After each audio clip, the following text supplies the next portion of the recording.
반갑습니다. 홍정근 박사입니다. 자, 어느덧 우리 시청자 여러분들과 함께 해외 선물을 강의한 지가 6개월째를 접어들고 있습니다. 어떻게 많은 분들이 도움이 되시는지 궁금하기도 하고, 나름대로는 쉽게 강의를 하고자, 그리고 가능하면 이론 논리가 정확하게 맞게끔 하고자 그렇게 공부하고 연구하고 그렇게 노력을 하고 있습니다. 아무쪼록 보시면서 여러분들에게 많은 도움이 되시기를 저는 항상 바라고 있습니다. 자, 오늘 강의를 시작하도록 하겠습니다. 보시죠. 자, 이게 강의하기 전에 항상 제가 이제 여러분들에게 해외 선물 투자 결과 과정을 여러분들에게 설명드리고 있습니다. 다시 얘기 드리지만 이거는 방송법상 항상 모의와 관련되는 투자임을 다시 한번 여러분들에게 밝혀드리도록 하겠습니다. 자, 한번 보시죠. 제가 여기 강의를 하러 오는 시간 요일이 수요일입니다. 수요일 날 오후에 여러분들은 이제 뵙게 되는데, 그러다 보니까 모의를 할 시간이 많지가 사실 않습니다. 그래서 저희들이 시간을 좀 이렇게 할애해서 주로 한 게 월, 화, 수 이렇게 하고 있었죠. 그러나 요새는 좀 어떻게 업무를 하다 보니까 좀 일들이 많아서 요번에는 전번 주 수요일, 이번 주 수요일 제가 강의 하러 오기 직전에 한 것들만 여러분들에게 소개를 해드리도록 그렇게 하겠습니다. 자, 여기를 보시면 지금 이제 수입이 보시는 것처럼 700만 원 정도 이렇게 수입이 났는데요. 제가 항상 여러분들에게 얘기하죠. 자, 이와 같은 결과도 중요하지만 이거보다 더 중요한 것은 과정이다. 이렇게 이제 말씀을 드렸습니다. 그러면 700만 원의 수입을 올리는 그 과정이 어떠한가? 이게 되게 이제 중요한 역할을 하죠. 예를 들어서 6번 손실을 보고 한 번 많이 들어가서 이익을 본 거를 가지고 이익이라 할 것인가? 이거는 인정하기가 좀 어렵다는 거죠. 그래서 제가 결과를 이렇게 보여드리면서 항상 가정과 그다음에 제가 어떠한 기준에 근거해서 들어갔는지 이런 것들을 여러분들에게 이제 설명을 드리고 있습니다. 자, 한번 다시 보시죠. 여기 보시면 여기는 전부 다 이제 매수와 관련되는 거죠. 자, 보시는 것처럼 요 영역은 자, 매수를 주로 합니다. 이 얘기는 이제 뭔가 하면 매수를 주로 했다는 것은 뭐에 따른 투자다? 이거는 요거는 바로 추세를 따라서 투자를 하였다. 이렇게 이제 이해를 하시면 쉽겠죠. 그래서 이제 보시는 것처럼 추세가 저는 항상 얘기하지만 가장 중요한 주된 것이다. 이렇게 얘기를 했고, 다이버전스와 관련되는 것은 추세를 주로 하되 다이버전스는 종된 개념으로 이렇게 하시는 게 좋다. 그 얘기를 이제 드렸습니다. 다시 이제 뒷장을 한번 보겠는데요. 요건 3페이지로 구성이 되어 있습니다. 자, 여기를 보시죠. 여기도 보면 요까지는 이제 매수고요. 요까지는 이제 매도죠. 주로 매수 중심입니다. 자, 어디를 봐도 여기 전체 어디를 봐도 전부 다 이익이 이제 발생된 이제 그런 과정입니다. 그래서 이 과정이 중요하다는 것이죠. 다시 뒤에 페이지를 보도록 하겠습니다. 자, 뒤에 페이지를 보시면 아까 앞에 매도를 따라서 계속 이제 추세로 좀 간 거죠. 그리고 이제 뒤에 매수 이렇게 들어갔는데, 자, 보시는 것처럼 한 번도 손실과 관련되는 내용은 존재하지 않습니다. 자, 뭐가 발생한 거죠? 수익이 발생하였다. 이러면 이게 예를 들어서 한 10회 정도를 제가 들어갔다고 하면 10회를 전부 수익을 발생했다고 하면 제가 강의하는 이 논리는 여러분들에게 맞다. 그리고 이거를 공부하시면서 직접 여러분들이 한번 조금 더 연구하면서 실행해 보실 것을 권해드립니다. 이렇게 된 거고요. 그 다음에 이제 잠깐 이제 한번 여기를 보시도록 하겠습니다. 여기를 보시면 요거는 9월 23일이니까요. 이제 오늘이 9월 23일입니다. 그러니까 제가 강의 오기 직전에 이제 잠시 잠깐 자, 교육을 받는 학생분이 한 분 계십니다. 여러분, 자, 강의를 듣는 학생분들이 계신데 그 중에 한 분이랑 이제 직접 연습 그리고 그동안 교육받았던 기준 이런 것들이 맞는지 여부를 검증하면서 제가 이럴 때는 진입을 하시고 이럴 때는 청사를 하시라고 하면서 함께 이 부분을 마무리한 겁니다. 대신 교육생과 함께 이거를 하다 보니까 진입하는 과정에서 계약 건수를 많이 할 수가 없죠. 그래서 어쩔 수 없이 한 계약만 한 것입니다. 한 계약만. 그래서 요 뒤에 나오는 내용들은 전부 다 하나씩 투자를 한 걸로. 제가 이제 앞에 소개시켜 드린 것은 제가 하는 것이니까요. 계약 개수가 좀 많았죠. 그러나 여기는 한 계약만 하고 있으니까요. 자, 우리 교육을 받으시는 학생분들의 수준들이 어떤지 이 교육 과정을 잠깐 여러분들한테 보여드리도록 하겠습니다. 자, 여기를 보시죠. 여기 보면 자, 매도가 3번, 여기 매도가 5번. 그렇죠? 요건 이제 매수예요. 요건 이제 매수 영역입니다. 이렇게. 그러면 매도를 8회 들어갔고요. 매수를 5회인가요? 매도를 8회, 매수를 3회. 예, 3회. 그래서 11회 들어간 거거든요. 8회 이렇게 들어갔고요. 매수를 3회 이렇게 해서 몇 번 들어갔는가 하면 11회를 들어갔습니다. 11회를. 이렇게 들어갔는데 이제 중요한 게 이런 거죠. 한 번씩 들어가서 11회를 들어갔는데 그 결과를 이렇게 보시면 이렇게 이제 됩니다. 이 결과를 보시면 여기를 보면 전부 다 수익이 발생하였습니다. 그런데 요 옆에를 보면 수수료를 공제하고 나니까 조금의 손실은 있었죠. 그러나 결과만 얘기하면 이쪽에 청산손익을 보면 전부 다 수익이었지만 수수료 부분 때문에 이 말은 이렇게 $100 정도 수익을 내는 것은 조금 부족해요. $100. 그럼 이게 15,000원 정도죠.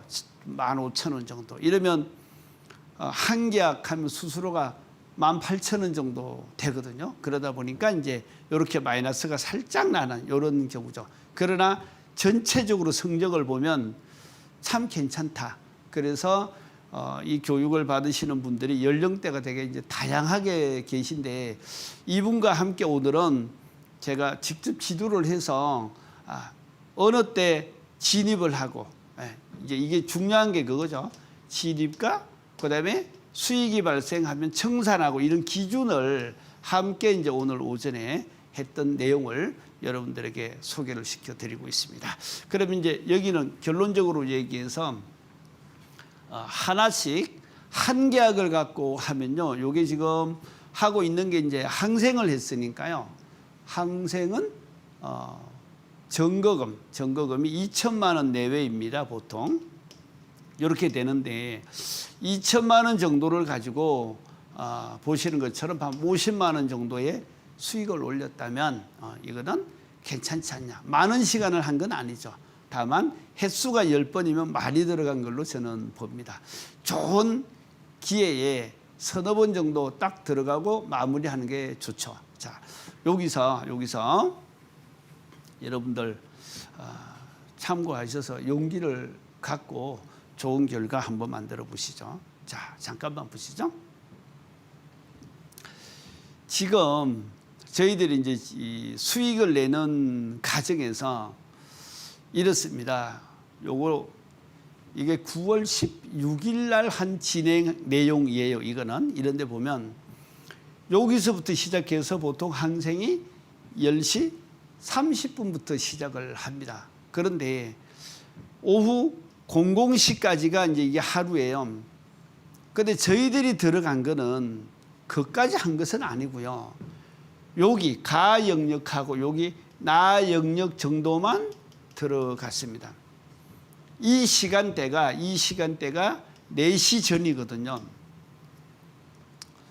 자, 그래서 2번 정도의 기회가 있었고, 물론 아까 매도할 때 잠깐 보셨습니다만은 이 부분도 조금 내려간 것 같지만 저희들이 들어갔거든요. 진입을 했습니다. 그러나 오늘은 이 과정에서 아까 보셨죠? 앞에 부분 한 700만 원 정도 수입을 내는 과정에서 어디서 투자했고 뭐를 근거로 했는지에 대한 그거를 좀 설명을 드리고자 합니다. 그러나 가나 영역 중에 다 설명을 드리지는 않겠습니다. 시간의 제한상 제가 여기서 가 부분에 대한 영역 이 부분을 여러분들에게 설명을 드리도록 그렇게 하죠. 자, 다시 이제 뒷면을 한번 보도록 하겠습니다. 요게 가 영역입니다. 가 영역. 보시는 것처럼 이 가 영역이 지금 이렇게 결론은 상승이 된 거죠. 이렇게. 그렇죠? 예. 결론은 상승이 된 것입니다. 그러면 상승할 것이라고 어떻게 예측을 해서 진입을 하였을까?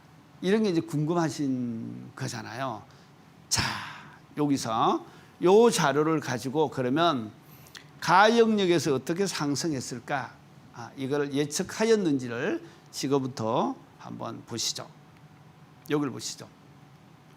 요게 제가 이제 그 240틱을 기준 틱으로 이렇게 저는 항상 보고 있습니다. 이 기준 틱으로 보고 있는데 요 기준 틱 240틱을 보니까 자, 보시는 것처럼 가격이 이렇게 가격이 요 영역이 하락했잖아요. 그렇죠? 가격이 하락했습니다.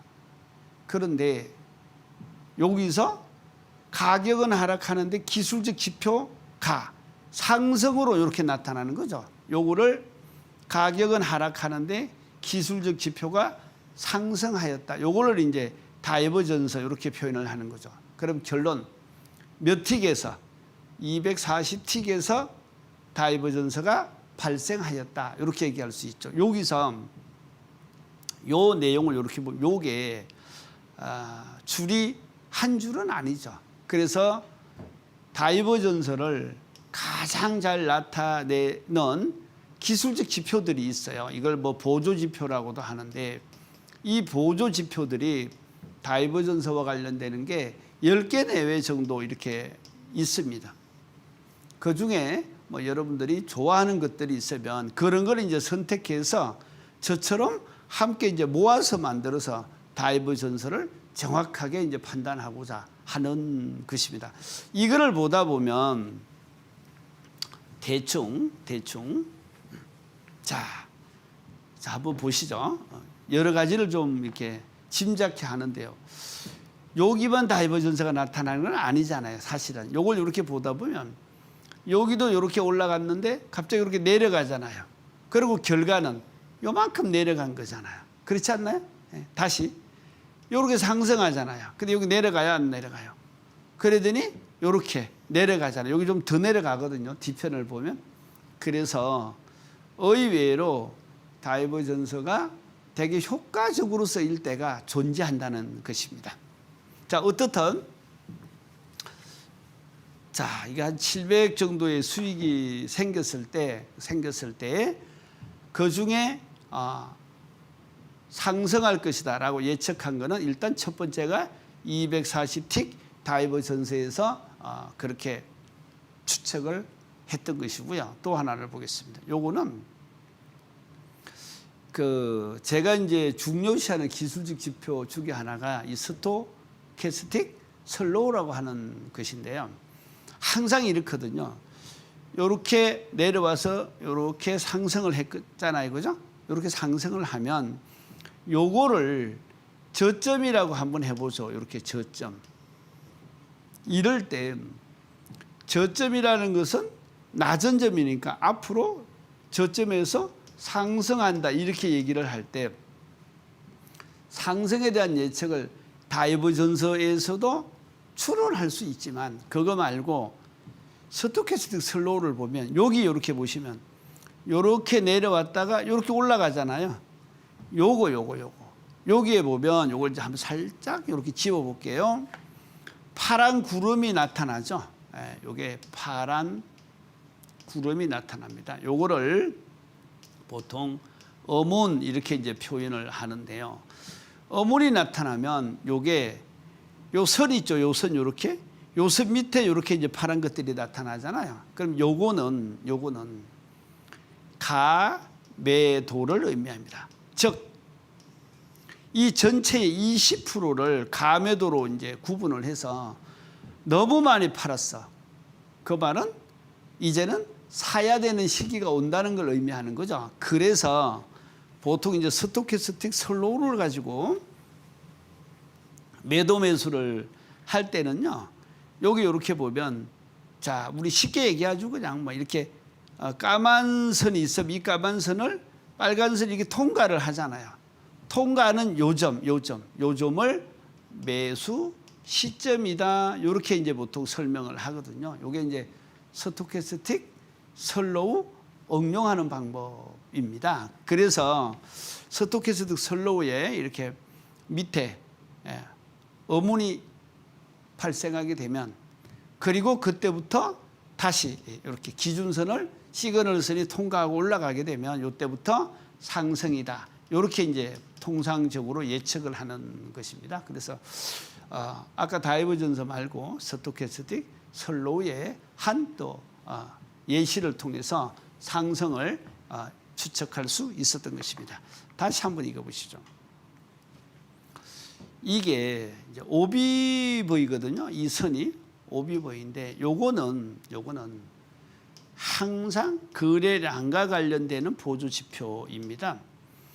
그래서 여기를 보면 여기도 까만 선이 있고 이제 빨간 선이 이렇게 오다가 빨간 선이 오다가 이렇게 통과 위로 올라가잖아요. 역시 OBV도 자, 까만 선을 빨간 선이 아래에서 위로 통과하면 요때부터 매수 진입 시점이다. 이렇게 이제 본다는 거죠. 그래서 상승과 하락을 예측할 때 거래량이 이렇게 상승하면 당연히 가격도 상승하는 논리니까요. 이런 점을 잘 활용하면 좋은 결과가 생길 수도 있을 것입니다. 자, 하나만 더 보죠. 요게 RSI라고 하는 건데요. 저는 여러 그 기술적 지표 중에서 RSI에 대한 신뢰를 강하게 하는 사람 중에 한 사람입니다. 이게 RSI의 활용 방법을 잘 찾아보면 정말 좋은 게 많습니다. 여기서 여러분들에게 다 얘기를 드리지는 않겠습니다. 다만 이 RSI도 다이버전스가 발생합니다. 그래서 여기를 보면 가격이 이렇게 하락을 한 거잖아요, 지금. 그렇죠? 근데 여기는 요점과 요점을 보면 행보로 이렇게 간 거잖아요, 행보로. 그렇죠? 즉 가격은 하락하는데 RSI의 기술적 지표가 행보 또는 상승이면 이 부분은 앞으로 가격이 뭐 할 것이다? 상승할 것이다. 이렇게 예시해 준다 또는 예측한다. 이렇게 이제 정리할 수 있거든요. 그러면 이렇게 기술적 지표를 다양하게 봤습니다. 이런 것들을 종합해서 모든 기술적 지표들이 예를 들어서 여기서 좀 단순화시켜서 한 4개 정도를 봤더니 4개 다 뭐를 상승을 예시해 주더라. 이렇게 상승을 예시해 주더라. 그러면 상승으로 보는 것이 저는 맞다고 생각을 합니다. 그래서 아까 700여만 원의 이제 수익을 올리는 과정들을 여러분들이 이제 보셨던 것입니다. 자, 다시 한번 보시도록 하죠. 기타 뭐 이거 말고도 이동평균선, 시하, 뭐 일목균형표, 파라볼릭 뭐 다양한 것들을 참고로 합니다만은 자, 여러분들이 그냥 참고 정도 하시고 넘어가시기 바랍니다. 이게 중요하지 않다는 건 아니에요. 그러나 시간의 제약상 모든 것을 설명하지는 않겠습니다. 자, 다시 한번 보시죠. 제가 이제 이런 강의를 하다 보면 어떤 생각을 하는가 하면 공부를 하고요. 해외 선물에 대해서 이제 공부를 했습니다. 그리고 교육을 하고 나면 이제 보통 이제 모의를 이렇게 하잖아요. 그죠? 예, 모의를 통해서 내가 가지고 있는 기준이 맞는지 이런 거에 대한 많은 데이터 자료를 통해서 어느 때 수익이 발생하는지에 대해서 정확한 기준을 만들어 놓아야 됩니다. 그리고 나서 이제 모의가 끝나고 나면 뭘 주로 한다? 이제 실전으로 이렇게 갑니다. 가는데 저는 제 개인적으로는 실전을 하기 전에 이 모의를 참 많이 했으면 좋겠다라는, 그다음에 실전을 할 때는 큰 거를 갖고 하면 안 됩니다. 그러면 예를 들어서 계약을 제가 아까 우리 교육을 받으시는 교육생들하고 관련된 것 중에서 한 계약으로 한 거를 아까 보여드렸잖아요. 자, 아까 몇 번 들어갔습니까? 11회 11번 들어가서 모두 다 수익을 발생한 것을 보여드렸는데요. 모의에서 이렇게 뛰어난 실력을 보인다 하더라도 이제 실전을 가면 이게 어느 때는 성적이 잘 안 나올 때도 있습니다. 저희들도 마찬가지거든요. 그러면 어느 때 실전이 안 나오냐? 실전에서 수익이 발생하지 않냐? 이러면 이런 거거든요. 해보면 가장 힘든 영역이 심적 압박 같아요. 심적 압박. 예를 들어서 5계약을 하면 한 계약이면 마이너스 10만 원 정도는 인내할 수 있어. 그래, 참았습니다. 한 계약 갖고 20만 원까지도 인내할 수 있어. 그런데 5계약을 해보시죠. 갑자기 100 얼마가 손실이 생기면 올라가다가 저는 상승할 거를 예측했습니다. 그런데 올라가다가 갑자기 이렇게 떨어뜨릴 때도 있거든요. 그러면 내가 요쯤 올라가서 30만 원 정도 이익을 보는데 갑자기 떨어져서 100만 원 정도 손실을 보면 감당할까요? 못할까요? 이게 이제 감당이 안 될 수 있어요. 그런데 여기서 갑자기 제가 예측한 대로 올라가는 건 맞을 수 있잖아요. 맞거든요, 이게. 그러면 결론은 기다리면 되는데, 그래서 여러 계약으로 했을 때는 손실이 갑자기 눈앞에서 많이 생기는 일이 벌어지면 올라갈 것을 예측하면서도 두려움 때문에 못하는 경우가 많아요. 그래서 이제 제가 드리고 싶은 얘기는 가능하면 실전을 할 때는 2가지 요건을 갖추기를 요청합니다. 자, 2가지 조건. 자, 2가지 조건. 자, 이게 뭘까요? 제가 여러분들한테 이제 부탁드리고 싶은 거. 하나는 계약 수는 작게 하셔야 됩니다. 무조건 몇 계약? 한 계약만 갖고 하는 게 가장 바람직합니다. 2번째는 뭘까요? 2번째는 뭘로 하면 좋을까요? 제 생각에는 여러분들은 나스닥이나 항생이나 S&P나 이런 건 어렵다는 것입니다. 그래서 가능하면 미니 요만은 작다는 거잖아요. 이렇게 미니라는 말이 붙는다든가, 예를 들어서 마이크로 이 말이 붙는, 이게 작다는 의미예요. 그럼 예를 들어서 S&P가 아니라 뭐 미니 S&P, 골드가 아니라 미니 골드 또는 마이크로 골드, 예를 들어서 이러면 이런 것들은 좀 손실이나 이익 보는 과정이 작습니다. 그러면 저처럼 이제 나스닥이나 항생 이런 걸 하면 한 틱을 기준으로 하면 10,000원 이상이 다 되거든요. 손실가 이익이. 그럼 20틱 가면 20만 원. 근데 5계약 갖고 하면 100만 원. 이게 감당이 안 되는 거죠. 근데 이제 이런 거 작은 거 하면 한 틱에 금액이 적어요. 손실을 보면 10,000 얼마 뭐 이런 게 아니라 1,000 얼마, 2,000 얼마 이렇게 줄어든다는 거죠. 그래서 이제 제가 부탁드리고 싶은 얘기는 실전을 할 때는 계약 수는 작게 할 것. 그다음에 투자 대상의 종목은 미니나 마이크로가 붙은 것들을 할 것. 이렇게 하면 여러분들이 그래도 정신적, 심적 압박에서 어느 정도 자유로울 수 있다. 견딜 만큼 손실이나 이런 것들을 볼 때 견디면 이익이 되거든요. 이게 가능하다. 이 얘기를 이제 드리고 싶습니다. 자, 보시죠. 실전 투자를 하는데 이런 정도의 이제 기준에 있는 분들은 아직도 실전은 안 했으면 좋겠다라는 얘기를 드릴 때 먼저 차트나 보조지표에 대해서 확실한 지식이 일단 있어야 됩니다. 이거에 대한 자기 확실이 없으면 어느 것도 하기가 참 쉽지 않다라는 얘기를 이제 드릴 수 있거든요. 두 번째는 매매할 영역과 매매하지 말아야 될 영역을 차트를 보는 순간 구분을 명쾌하게 할 수 있어야 됩니다. 그래서 제가 이거 얘기할 때 자, 매매, 즉 투자할 영역을 의미하는 겁니다. 그래서 이거는 차트가 어떤 게 좋다고 그랬죠? 이쁜 게 좋다. 이쁜 게 좋다.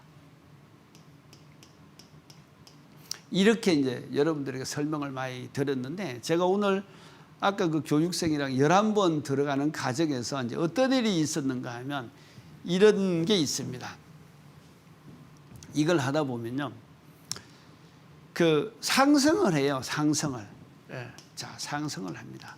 근데 이 상승하는 게 그냥 차트가 예를 들어서 조금 올라갔다 뭐 조금 내려오고 조금 올라갔다 뭐 이러면 상승하는 게 겁날 게 없죠. 근데 상승을 할 때 요렇게 하는 게 아니라는 게 문제예요. 상승을 하는데 어떻게 하냐? 이렇게 하는 거죠. 이렇게 해버리면 올라가는 게 이만큼 올라가서 좋아했는데 조금 더 올라갈까 기다렸더니 확 내려버려. 근데 또 내려서 올라가길래 그래 올라가지 했더니 이렇게 내려버려. 이러면 이럴 때 심적 압박을 견디기 어렵다. 근데 이거보다 더 힘든 게 있습니다. 그게 뭘까요? 이게 하다 보면 실력만 있다고 되는 건 아니에요. 예를 들어서 보세요. 이렇게 상승을 하는데 어떤 경우가 있나 하면 이런 경우가 이제 있습니다. 보시죠. 자, 여기를 보세요. 상승을 했다가 하락을 하고 상승을 했다가 하락을 하고 이러면 앞으로 상승할 거를 알아요. 그런데 이렇게 올리더니 갑자기 이만큼 내려버리는 거죠. 이러면 본인이 요쯤에서 들어갔다고 하면 여기서 여기까지 수익을 본 게 20만 원이야. 수익을 본 게 20만 원인데 갑자기 이만큼 내려서 손실이 100만 원이 생기네. 손실이 이렇게 100만 원이 생기면 이걸 감당할 수 있냐고요. 그래서 상승하는 예측에 대해서 보조지표가 대부분 다 나타났어. 그럼 올라가는 게 맞거든요. 근데 이걸 못 견디는 거죠. 그래서 끊었어. 청산하고 손실을 100만 원 보고 마음이 억울해서 이게 올라갈 게 분명했는데 이렇게 내리네 이랬더니 요만큼 왔다가 갑자기 이만큼 올려버리는 거죠. 이거는 이제 우리끼리 얘기하면 흔든다고 하네요. 흔든다고. 그래서 이제 하다 보면 이게 자동 손실을 만들어 놓은 이런 것들을 다 흔들어서 다 없애버리는 거죠. 그리고 이제 세력들이 이제 주도적으로 자기네들이 수익을 독점하는 이런 부분들, 이런 것들이 이제 자, 얘기 드리면 이게 이제 뭔가 하면 결론만 얘기하면 이게 바로 심적인 압박에서 지는 거죠. 그래서 모든 이론이 맞고 경험도 많고 지식이 뛰어나도 그래도 이제 이런 거를 견뎌내지 못하면 해외 선물에서는 성공하기가 참 쉽지가 않다. 그런 얘기를 이제 드리고 싶습니다. 자, 그 다음에 이런 거거든요. 이런 많은 시행착오를 거쳐서 수익을 창출하는 확실한 매매 기법을 가지고 있어야 돼. 근데 이런 게 없다고 하면 아직은 실전 투자하기는 부족하다. 이렇게 이제 얘기를 할 수 있죠. 제가 사례를 조금 더 들어봤습니다. 보통 진입하는 시점과 청산하는 시점을 정확하게 알고 있어야 되거든요, 이게. 근데 이제 이거를 모르면 진입과 청산의 시점을 모르면 언제 들어갈지 모르잖아요. 그러면 또 언제 청산할지를 몰라. 이러면 손실은 불가피하게 나타나는 것입니다. 그런 점을 참고로 해서 좀 보시도록 하죠. 다시 보면 자, 이걸 하다 보면 뭐 일을 하다가 투자 결과가 이익보다는 이제 손실이 많다든가, 이게 손실이 많다 보니까 많은 분들이 본전을 찾으려고 매매 횟수를 자꾸 이제 늘리는 경우, 이런 경우도 아직은 실전 투자하기에는 좀 여러 가지가 조건이 맞지 않다, 이렇게 이제 얘기 드릴 수 있죠. 그리고 이제 가끔 초보자들도 뭐 이런 게 나오지만은 실제로는 좀 수준이 있는 분들도 이제 저한테 가장 많은 고민을 얘기하시는 분들이, 본인은 수익은 좋고 손실은 크다. 그래서 이제 이게 이런 거죠. 아까 얘기한 심리적 압박을 못 견뎌서 이익은 조금 보고 끊죠. 손실은 좀 생기면 혹시 내려갈까 또 올라갈까 이렇게 기대를 하고 기다리다가 손실을 이제 크게 보는 경우가 많습니다. 그래서 제가 이제 강의 들으시는 우리 학생분들에게는 이렇게 얘기합니다. 한번 진입을 해보시죠. 딱 들어가는 순간 이건 잘못됐는데? 라는 느낌이 이렇게 몸이 저리게 오는 경우도 많아요. 이럴 때는 고민할 필요가 없습니다. 빨리 청산하고 나오는 게 가장 좋은 답이라는 것이죠. 그래서 여러분 진입하는 순간 잘못 들어갔다는 느낌이 들면 미련 갖지 말고 빠르게 청산하고 나오실 것을 요청드립니다. 자, 다시 한번 보시죠. 차트 분석의 이제 기술이라고 하는 부분인데, 요게 아까 이제 16일 날 했던 내용들 중에 하나입니다. 여기를 보다 보면 이제 어떤 일이 벌어졌는가 하면, 요게 지금 16일에 있었던 차트 내용이에요. 차트 내용인데, 우연히 요 영역, 요 영역을 보면 차트가 옆으로 이렇게 행보를 하고 가고 있죠. 그렇죠? 행보를 하고 가고 있죠. 그런데 자, 그 행보를 가고 있는데 요 영역은 어때요? 요 영역은 상승이잖아요. 이렇게. 그래야 안 그래요? 상승이죠. 그런데 보면 요 영역은 반대로 이렇게 떨어졌습니다. 이제 하락의 길을 간 거죠. 즉, 한 차트에 하루에 행보와 상승과 하락이 모두 다 있었습니다. 그래서 이제 이게 아까 700만 원 정도 수입 날 때 있었던 내용이거든요. 그래서 이 부분을 제가 다 설명하지는 않겠습니다. 시간에 맞추어서 중간중간에 어떤 것들을 투자하는 것이 좋은지 이런 부분을 한번 설명을 드리도록 하겠습니다. 자, 한번 보시죠. 보시면 자, 여기를 보시죠. 처음에 나온 게 이제 행보 구간이었잖아요. 요거를 확대하면 이렇습니다. 아까 그 부분을 확대한 게 요 부분입니다. 자, A부터 B까지 보면 거의 요 박스권 안에 이제 있습니다. 이렇게 박스권 안에 있는 거를 무슨 구간? 행보 구간. 이렇게 얘기를 하거든요. 여기에서 자, 다시 뒤에 내용으로 가서 뒤에 내용을 한번 보시도록 하죠. 여기를 이렇게 한번 보시죠. 먼저 많은 분들이 행보 구간, 박스권, 이 말은 쉽게 얘기하면 적절한 저점과 적절한 고점을 이었을 때 행보하는 형태 또는 박스권에 들어가는 형태, 이거를 그냥 말 그대로 행보 구간, 박스권 뭐 이렇게 얘기를 합니다. 그런데 제가 이게 실전을 하다 보면 조금 다른 개념으로 제가 설명을 드리면 저는 이렇게 얘기합니다. 여기 파란 선이 이렇게 보이시죠? 요 파란 선이 이제 이렇게 보이시는데 요게 바로 뭔가 하면 이동 평균선 중에 60일선이에요. 이평선 60일선을 중심으로 상하를 오락가락 하는 거죠. 이렇게. 그래야 안 그래요? 이렇게 가는 거죠. 즉 이동평균선 60일선을 기준으로 해서 상승과 하락을 반복하면 이 부분을 제 스스로 얘기를 할 때 박스권이다, 행보 구간이다 이렇게 얘기를 합니다. 그러면 자, 요걸 잠깐만 이제 집어넣고요. 이건 이런 거죠. 행보 구간은 대부분의 그 전문가들이 투자를 하면 안 되는 영역이다. 이렇게 얘기를 많이 합니다. 왜 그럴까요? 왜 투자를 하면 안 될까요? 생각에. 이런 거거든요. 제가 여러분들한테 그전에 이런 얘기를 많이 했습니다. 최소한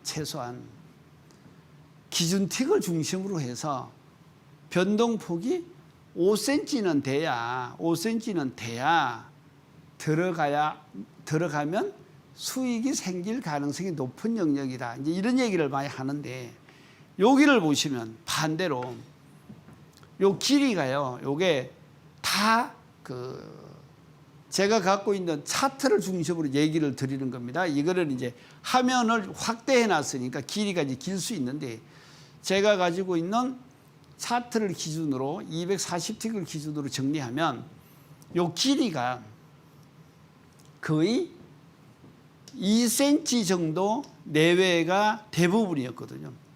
제가 뭐라고 그랬습니까? 투자를 할 때는 몇 cm 이상 됐을 때를 5cm. 이런 경우를 변동폭이 크다. 이렇게 얘기를 이제 드리는데요. 변동폭이 적은 거죠. 적은데 여기는 절대 들어가면 안 되는 게 왜 그럴까? 그러면 이제 이런 거예요. 혹시 내가 요 영역을 들어가 봤다고 하죠? 요쯤에서 상승하는 걸 보고 요쯤에서 들어갔더니 조금 올라가고 더 내려갔잖아요. 여기서도 매수를 하면 조금 올라갔다 내려가고 이러면 심적으로 견딜 수가 없고 수익이 작잖아요. 작은 이익을 보기 위해서 들어갔다가 이제 크게 손실을 보고 마음의 상처를 입는 경우도 많이 생깁니다. 그러니까 가능하면 61선을 기준으로 상승과 하락을 반복하는 이런 구간은 투자 대상이 아니다. 그러면 원칙상 뭐의 대상이 아니다? 투자 대상이 아니다. 근데 이제 항상 이런 얘기 드릴 수 있죠. 원칙이 있으면 뭐가 있습니까? 예외가 있을 수 있죠. 예외는 뭐냐? 혹시라도 박스권 내에서도 여기에 있는 상승과 하락의 변동폭이 몇 cm를 넘으면 5cm를 넘는 구간이 존재한다면 그런 구간은 진입을 해서 투자를 해도 괜찮다. 자, 몇 cm를 넘어가면 5cm를 넘어가면 이런 정도로 정리를 하면 됩니다. 그래서 뒤에다가 제가 설명을 좀 해놨는데요. 잠깐 한번 보시죠. 자, 아까 그 내용이거든요. 여기를 보면 이제 두 가지 때문에 투자하기가 좀 힘든데 제가 아까 차트가 이쁜 곳을 하라고 그랬죠. 이쁘지가 않다. 그 이쁘지 않다는 개념은 이미 얘기를 드렸습니다. 이게 봉의 길이가 길게 상하를 반복할 때, 그다음에 상승과 하락의 변동폭, 이 폭이 좁을 때, 이럴 때는 투자 대상이 아니다. 이렇게 얘기를 드렸고요. 자, 그래서 일단 차트가 이쁘지 않습니다. 두 번째, 여기 보시죠. 그런데 예외는 있을 수 있다고 그랬죠. 아까 예외 뭐가 크면 변동폭이 크면 투자 대상이 될 수 있다. 이렇게 얘기를 드립니다. 그 대신 변동폭은 몇 cm? 5cm 이상은 되어야 된다. 이제 그 얘기를 드린 것이고요. 자, 대신 여기에서 이제 참고로 말씀을 하나 드리면 그 상승 추세, 그다음에 하락 추세, 이런 경우는 상승이라나 하락이라는 강한 추세가 존재하면 다이버전스 효과가 이제 많이 떨어지는 경우가 많다. 왜냐하면 추세가 강하다 보면 상승으로 계속 이렇게 상승을 하는데 다이버전스는 이렇게 떨어진다고 해도 추세가 너무 강하면 다이버전스가 잘 안 맞는 경우가 있다. 이런 경우를 뭐라고 하는가 하면 이제 다이버전스 오류 영역이다 이렇게 표현을 합니다. 그러면 행보 영역이라는 건 뭔가 하면 강한 상승 추세가 아니라는 거죠. 강한 하락 추세가 아니라는 거죠. 그러면 상승과 하락이 강하지 않다는 얘기는 다이버전스 효과가 잘 맞을 수 있다는 것을 의미합니다. 지금 제가 얘기 드린 이 부분을 혹시 그 해외 선물을 오랫동안 공부하셨지만 성과가 그렇게 좋지 않다라고 생각되는 분들은 이 점을 참고하셔서 조금 더 공부를 하시다 보면 좋은 결과가 있을 것이라고 봅니다. 이 부분을 많이 연구를 좀 해보셔요. 그러면 뜻밖의 결과가 여러분들을 기다릴 수도 있을 것입니다. 자, 여기 보시죠. 아까 요 영역 있죠. 요 영역. 요걸 이제 가 영역입니다. 제가 아까 분명히 얘기 드렸죠. 행보 영역은 다이버전스 효과가 크다.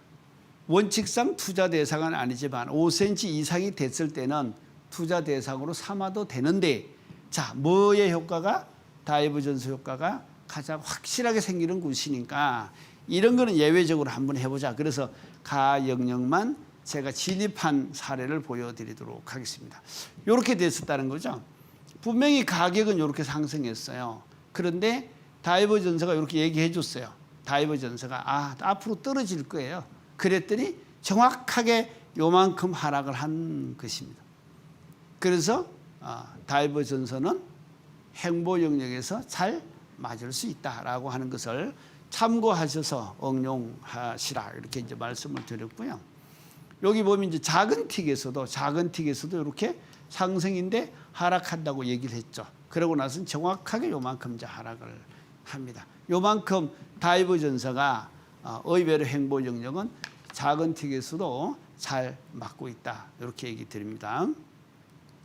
그 다음에 뭐 오비버이나 스토캐스틱 슬로우 이런 것도 뭐 나타나는 지표들은 다 하락으로 나타났기 때문에 참고해서 이제 여러분들이 해 보시면 될 것 같습니다. 자, 행보 구간은 요만큼 하고요.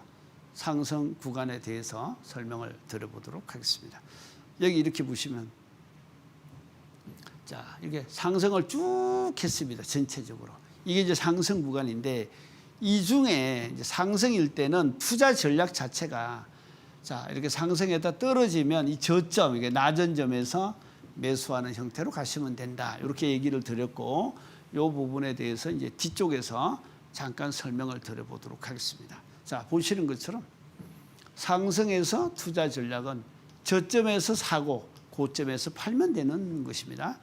그래서 그 영역을 여기서 정리해 보니까 저점이 가, 나, 다 영역이었다. 이 중에 하나만 간략하게 설명을 잠깐 드려보도록 하겠습니다.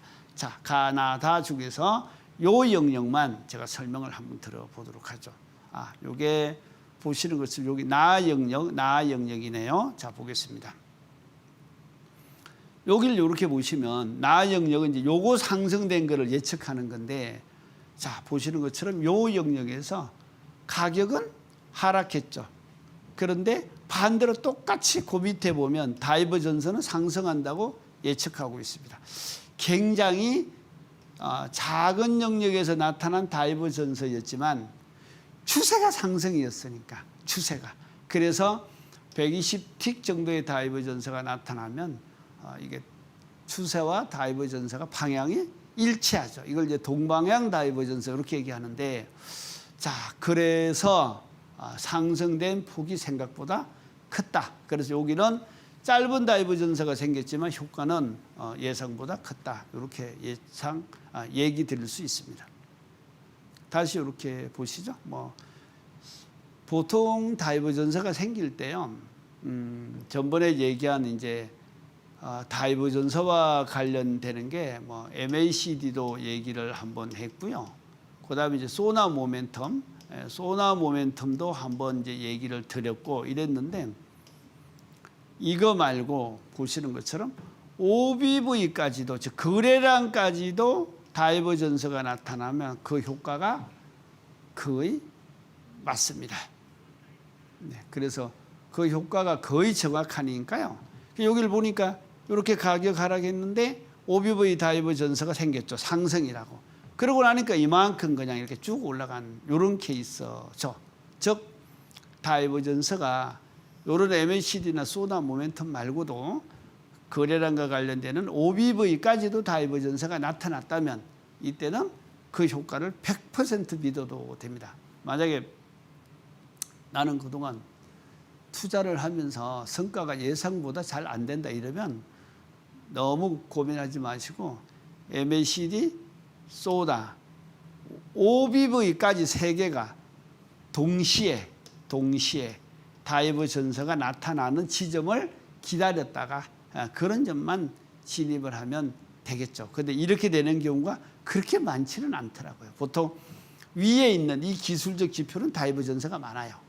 그런데 OBV까지 동시에 나오는 경우는 많지 않다. 그렇게 이제 얘기 드릴 수 있습니다. 자, 다시 한번 보시죠. 자, 마지막으로 하락 구간의 이제 투자 분석을 해보도록 하겠습니다. 자, 여기 보시죠. 쭉 이렇게 계속 가격이 하락하고 있죠. 이렇게 하락을 하고 있습니다. 이럴 때 하락할 때는 투자 전략을 고점을 찾아서 투자를 하라. 이제 이렇게 얘기를 했잖아요. 그러면 이렇게 고점에서 매수를 하고 고점에서 매도를 하고요. 고점에서 매도를 하고 한참 떨어지면 이렇게 저점이 나오잖아요. 이 저점에서 매수를 하는 전략으로 가면 됩니다. 이렇게 하면 되는데 자 여기에서 뒤에 자료들을 보면서 어느 지점에서 한번 투자를 해보도록 그렇게 하겠습니다. 자 여기 보면 고점을 가나다 축에서 어느 한 점을 들어가 볼게요. 중간 지점이라고 하면 자 여기 한번 보시죠. 지금 이제 이거는 나 영역 정도 되는 것 같습니다. 여기 보면 가격이 이게 이제 잘못됐네요. 요거는 가격이 정정하겠습니다. 이렇게 상승되고 있잖아요. 그렇죠? 예, 그런데 다이버 전선은 반대로 떨어지고 있습니다. 이렇게 이제 하락을 하고 있습니다. 그 말은 요게 고점이 되면서 조만간 가격이 뭐 할 것이다? 하락할 것이다. 이렇게 이제 예측을 한다는 것이죠. 예. 자, 하나를 더 보도록 하겠습니다. 아까는 120틱을 봤고요. 작은 틱, 60틱 봐도 똑같이 가격은 상승을 하고 있는데 다이버 전선은 이렇게 하락 또는 행보로 가고 있습니다. 결과는 뭐 한다? 하락한다. 이렇게 정리할 수 있습니다. 그래서 앞으로 요 고점에서는 가격이 뭐 할 것이다? 하락할 것이다. 이렇게 예측을 한다는 것이죠. 됐습니까? 예. 자, 그다음에 이제 여기를 한번 보시죠. 저는 파라볼릭을 GDB 시점으로 이제 활용을 자주 하고 있는 편인데 요 잘 안 보이죠? 요거 이제 파란 점들 이렇게 찍힌 걸 얘기하는 겁니다. 예. 그래서 요 점에서 파라볼릭 자, 2개 정도 점이 발생했을 때 요때를 저는 이제 GDB 시점으로 삼습니다. 그래서 파라볼릭을 이제 보시면 이 파라볼릭에서 여기서부터 이제 이렇게 점이 생기기 시작하잖아요. 이렇게 쭉 그죠? 예, 그러면 파라볼릭이 파란 점이 발생했을 때부터 뭐를 예시한다? 하락을 예시한다. 이렇게. 자, 물론 파라볼릭 활용을 잘 하셔야 됩니다. 이거는 길게 가는 파라볼릭이 무엇일까? 이런 거는 다른 기술적 지표와 참고해서 종합해서 판단하는 것이 옳을 것입니다. 이거 하나만 가지고는 정답을 찾기는 쉽지 않다. 그 얘기를 드리고 싶고요. 자, 뭐 대충 오늘 이제 여러분들한테 강의 드리고자 하는 내용들은 설명을 다 드렸습니다. 어느덧 6개월의 시간을 지나면서 저도 나름대로는 정성을 다해서 여러분들에게 강의를 해드렸습니다만은 또 저도 더 공부하면서 저 역시 부족한 것들이 있으면 반성하면서 노력하는 사람이 되도록 하겠습니다. 그리고 여러분들에게 항상 도움이 되게끔 변함없는 마음으로 그렇게 성실하게 공부하고 또 공부하도록 하겠습니다. 고맙습니다. 함께 해주셔서 오늘 수업은 여기서 마무리하겠습니다.